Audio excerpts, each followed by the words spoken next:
Because of the connection with the fruit machine business, the death of Burley Georgie Angus, 33, became known as the Arm Bandit Murder. His killing was the model for the 1970 crime novel Jack Returns Home by Ted Lewis, which in turn was adapted into the 1971 film Get Carter, with Michael Caine as Newcastle-born gangster Jack Carter, who returns home from London to avenge his brother's murder. In a nod to Angus's murder, an opening scene of the gritty movie features the newspaper headline, Gaming Wars. The seed to Angus's murder was sown in London in 1956, when Angus and his brother Jim met Louvaglio and his brother Vince.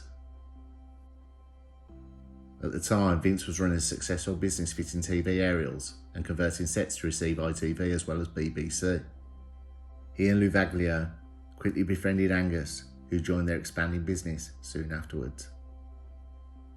In 1958, Vince and Angus were arrested and quizzed over receiving stolen TV sets, for which Angus served 12 months in jail. Their criminal tendencies also made them easy prey for gangsters, and while Angus was in jail, Vince fell out with Reggie Cray, ending up on the receiving end of one of his infamous right-handers.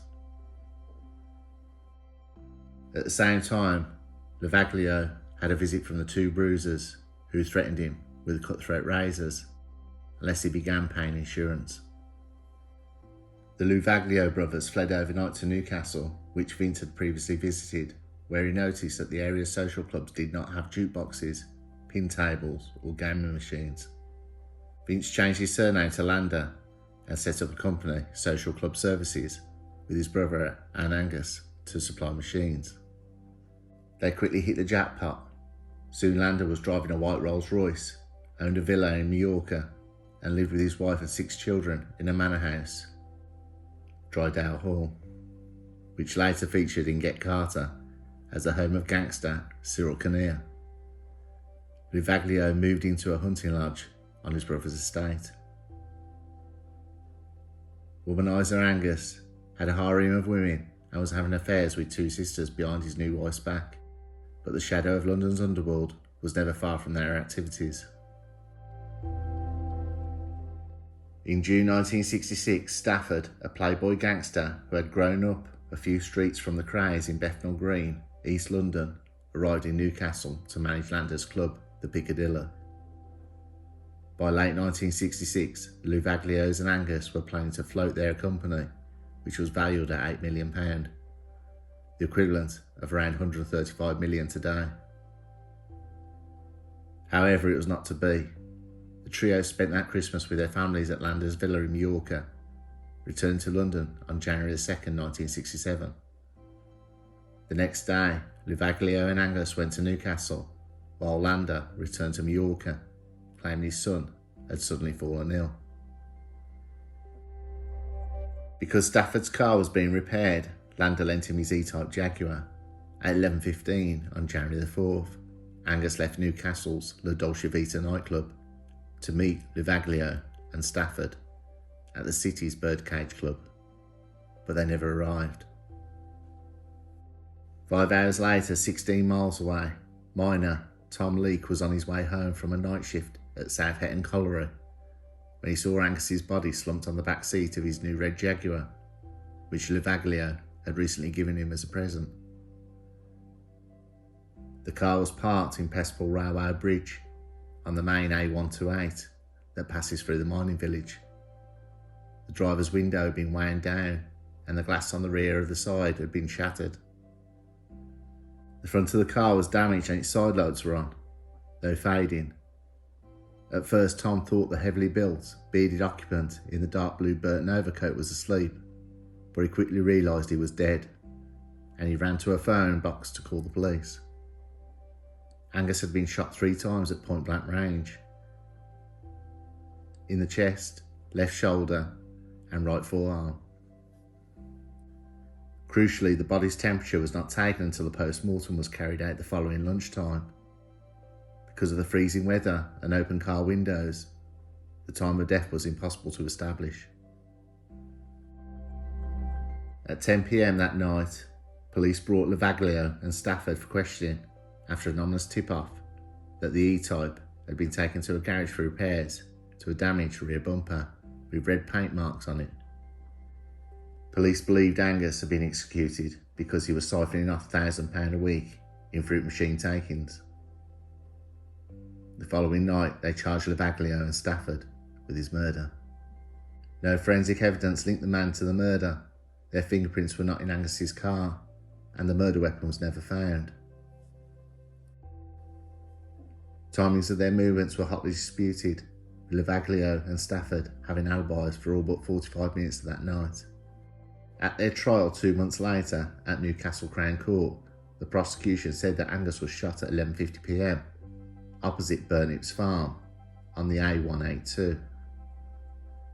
A key witness cyclist, James Golden, said he was overtaken at that spot by an E-type Jaguar and an older style Jaguar. A farmer's wife says she heard 2 loud cracks at that time. However, the defence was unaware that the cyclist had made 2 previous conflicting statements about the time and the place he saw the cars. The defendants claimed they had been at Stafford's home at Peterlee, 5 miles from South Hetton, until 11:30 p.m, when they had driven to Lavaglio's home in Newcastle. Neighbour Patricia Walpole said she saw Lavaglio at the window at midnight, making it impossible for him to have been in South Hetton at the time. Witnesses saw him at Stafford arriving at the Birdcage Club at 12:30 a.m, both appearing relaxed.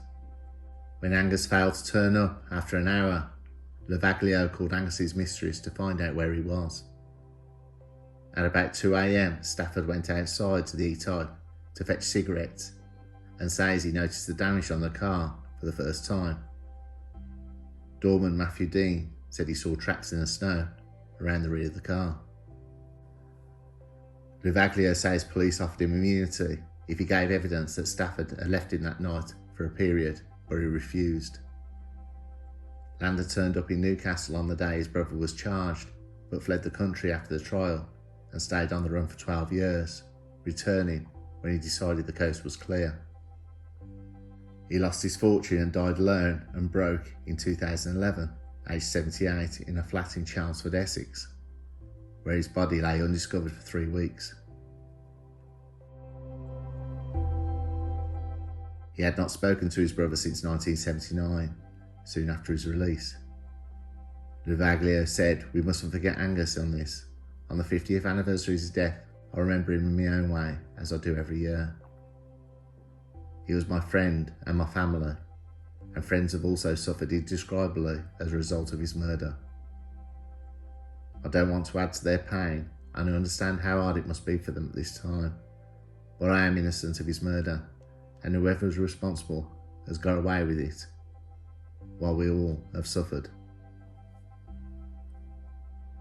The latest Criminal Cases Review Commission rejection of Lavaglio's appeal follows a 6-year probe into the case by filmmaker Neil Jackson. After Lavaglio and Stafford's convictions, 164 statements by potential witnesses were found, which were not disclosed in the defence. They include testimony from minors to say that night of the murder they had seen the Jaguar by Pestpool Bridge, undamaged and without a body inside. Police were also accused of ignoring mystery fingerprints and blood in the car, which had been validated the previous morning. Jackson says present-day 3D modelling of the Jaguar proved the damage to the car's rear bumper was inconsistent with it crashing with the E-type. He added a US examination of original police photographs revealed that the Jaguar's headlights were still on, casting further doubt on the time of the murder. Jackson said there is no way either of them could have been convicted under today's legal standards. The case deserves to go to Court of Appeal. Stafford, now 88, has suggested Angus was murdered on the orders of Scottish gang boss, thought to be Arthur Thompson. For years, Lavaglio believed Angus was murdered by a Cray associate, but now thinks it was Cockney gunman, known to the late South London gang boss, Charlie Richardson.